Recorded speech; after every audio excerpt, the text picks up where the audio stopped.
Bonjour à tous, nous allons commencer tranquillement ce webinaire.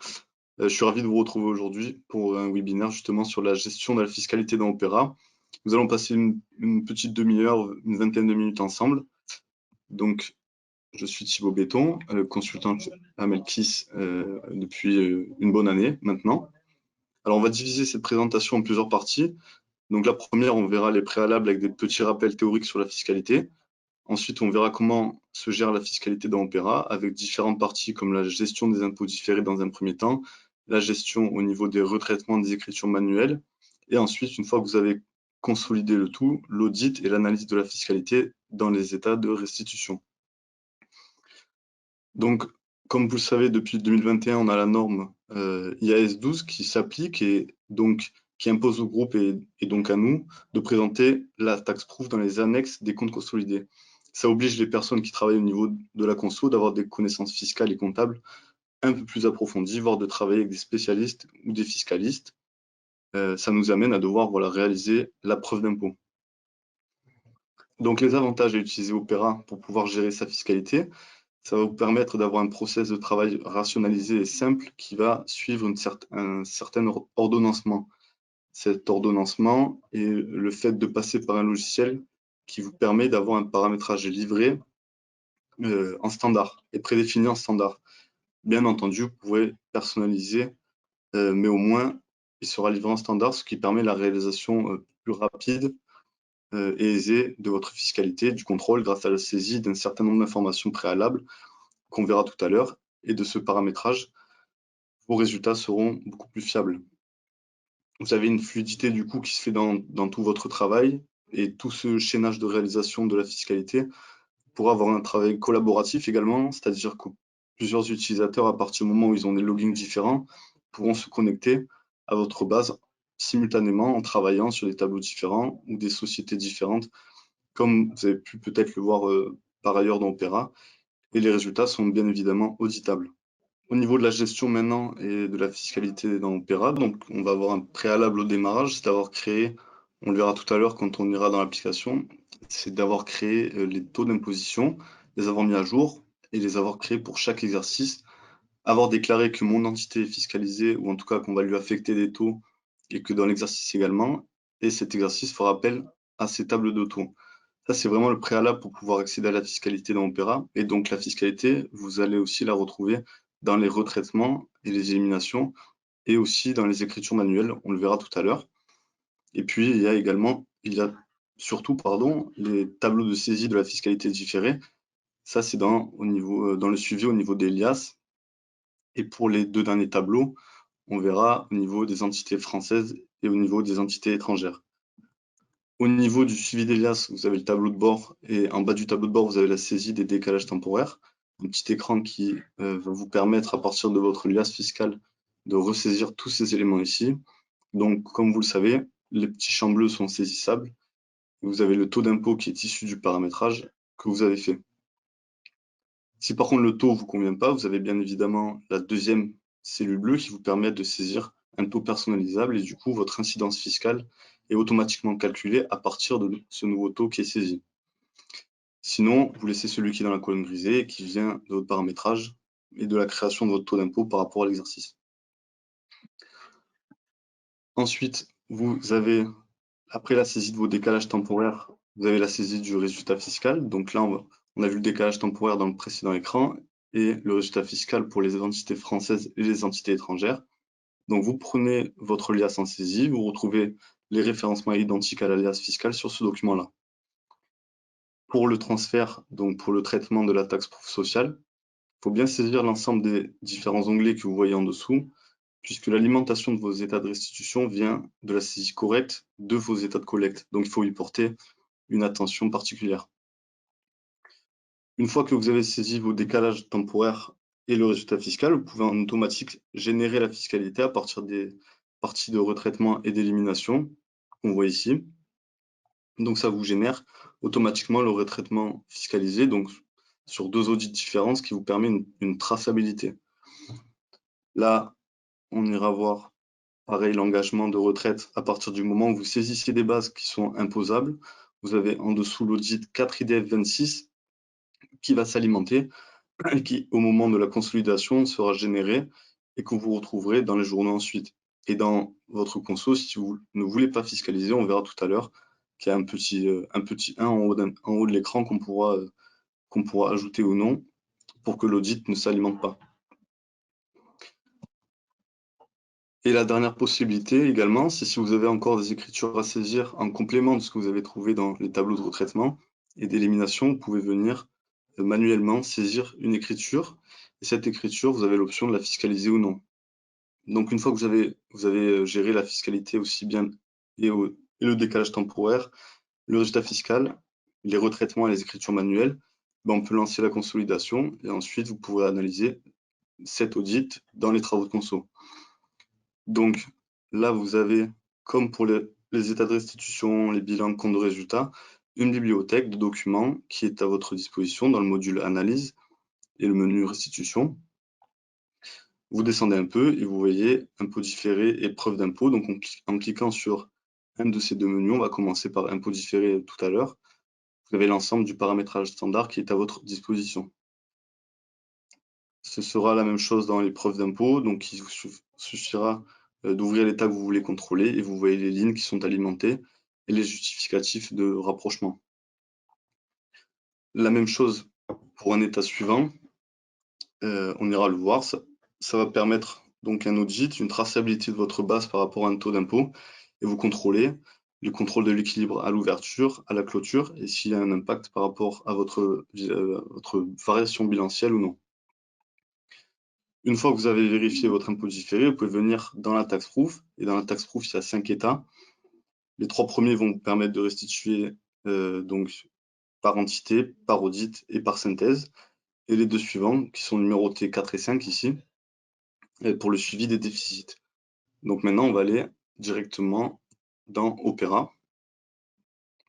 Donc dans Opéra, on va aller voir dans un premier temps sur quel reporting on se situe. Donc on est ici en 2022-03. Ce qui est important, ça va être de venir justement affecter notre fiscalité en rapport avec le reporting sur lequel on va exécuter notre consolidation.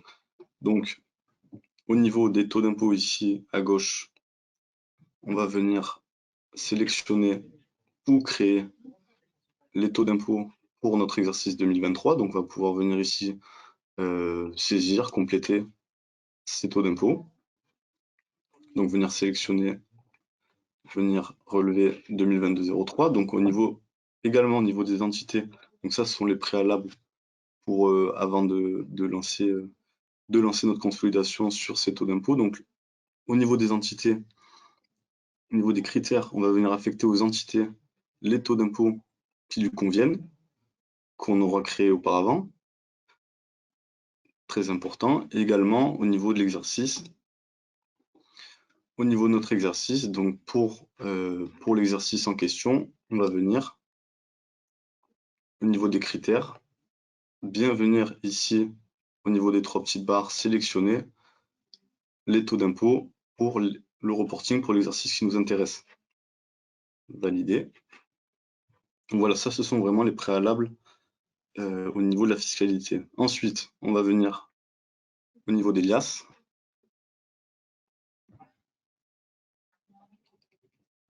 Sur la partie gauche, on va avoir cette partie fiscalité différée. Donc, on va aller voir les décalages temporaires dans un premier temps.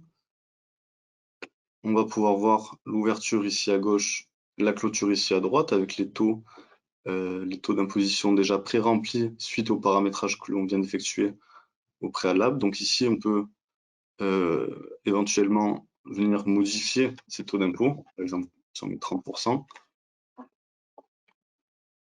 et venir ici saisir dans la zone bleutée. Donc, les 300 ici vont être issus justement des 30% qu'on aura modifiés dans la zone bleutée. Mais au niveau du paramétrage, dans la zone grisée, on aura directement les taux d'impôt qu'on aura renseignés auparavant.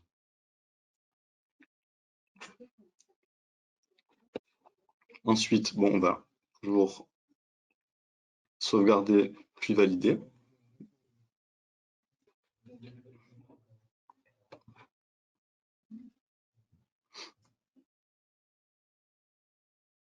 Donc les écritures qu'on a rentrées au niveau du décalage temporaire, on va évidemment les retrouver dans les journaux au niveau de la restitution. Donc au niveau maintenant du résultat fiscal des entités françaises, on va pouvoir naviguer au niveau des onglets, donc soit sur cette partie bleue ici, sur les différentes parties bleues, soit au niveau des onglets ici en bas de la page.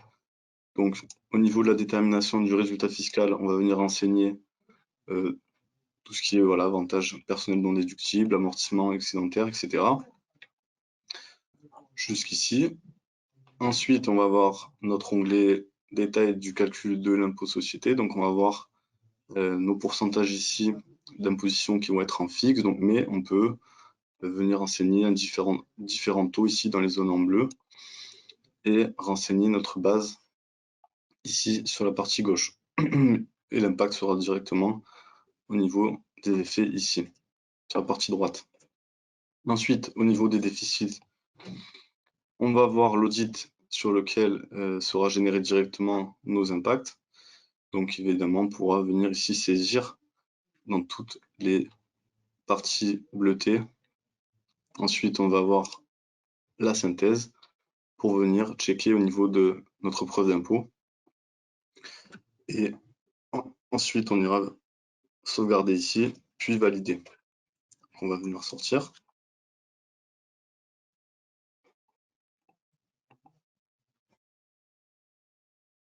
Ensuite, on va voir notre partie élimination et retraitement avec calcul en automatique du retraitement et l'impact fiscal qui est lié. Donc tout à l'heure, on a vu par exemple l'impact fiscal au niveau des retraites. Donc on va venir voir cet onglet-là, retraite, au niveau des retraitements. Donc ici, on va pouvoir venir saisir au niveau, par exemple, si on a des dotations au niveau des provisions, et l'impact va se générer automatiquement sur cet audit 4IDF 26 dans notre partie basse. Donc on va pouvoir contrôler les impacts fiscaux sur ces provisions. Si jamais on veut annuler cet impact fiscal, le neutraliser, donc on va avoir une partie en haut, une partie ici, fiscalité. On va pouvoir rentrer 1 et ça va venir justement neutraliser les impacts fiscaux sur cet audit ici. Donc, c'est à voir si vous souhaitez les annuler ou non.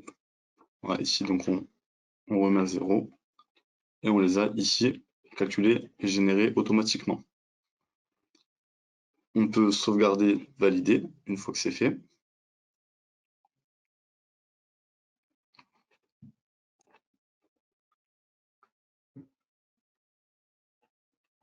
On peut, une fois qu'on a saisi voilà, justement ces écritures, ces retraitements et cette fiscalité différée, donc on va pouvoir maintenant, à la marge, venir saisir des écritures manuelles.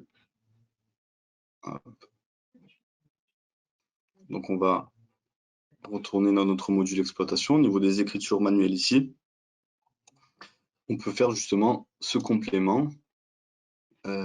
Voilà, donc au niveau des dotations et amortissements. Donc ce qui est intéressant ici, c'est qu'on va pouvoir venir appliquer ou non une fiscalité différée. Donc la fiscalité différée qu'on va venir appliquer ici va être la fiscalité différée qu'on aura saisie directement au niveau de notre paramétrage. Donc qui va être affecté directement, qui va être retraité en fait avec les taux d'impôt différés qu'on aura renseignés, avec les taux d'impôt qu'on aura renseignés auparavant. Une fois qu'on a alimenté l'Elias et éventuellement créé nos écritures manuelles, on va pouvoir venir ici exécuter notre consolidation qui va venir justement alimenter directement la restitution ici au niveau du module analyse sur la partie basse.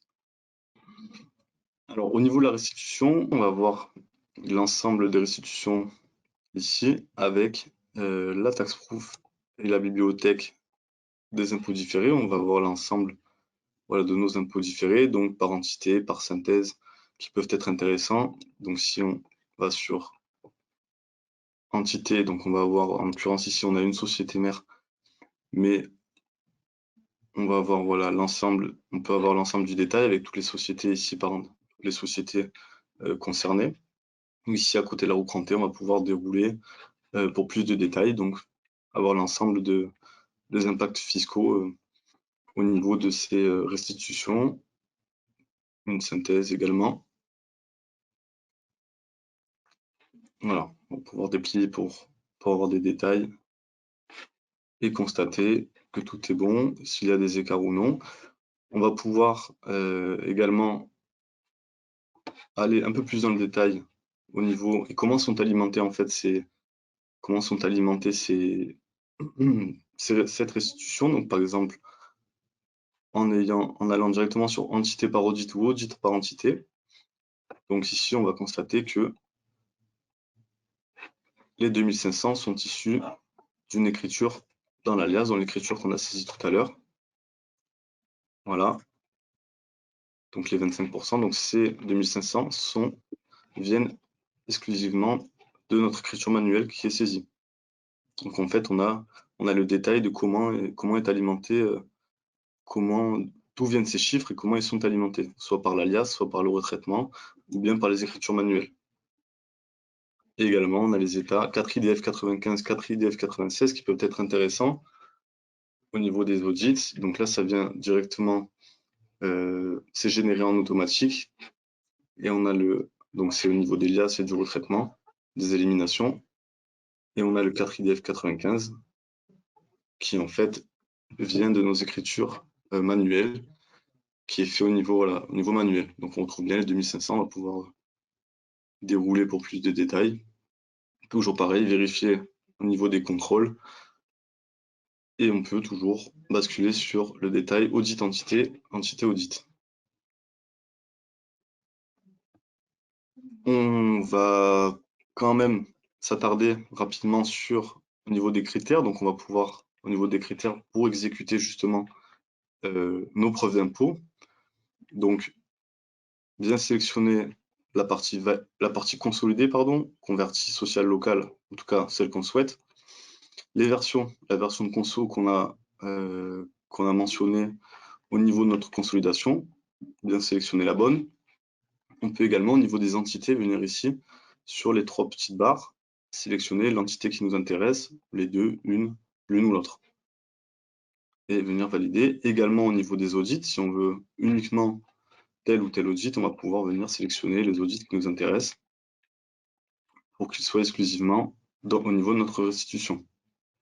Donc, ce qui est important, c'est surtout au niveau de notre environnement, au niveau des choses essentielles, donc les taux d'impôt, de rattacher le taux d'impôt à l'entité, à chaque entité, et au niveau de l'exercice, avoir les taux d'impôt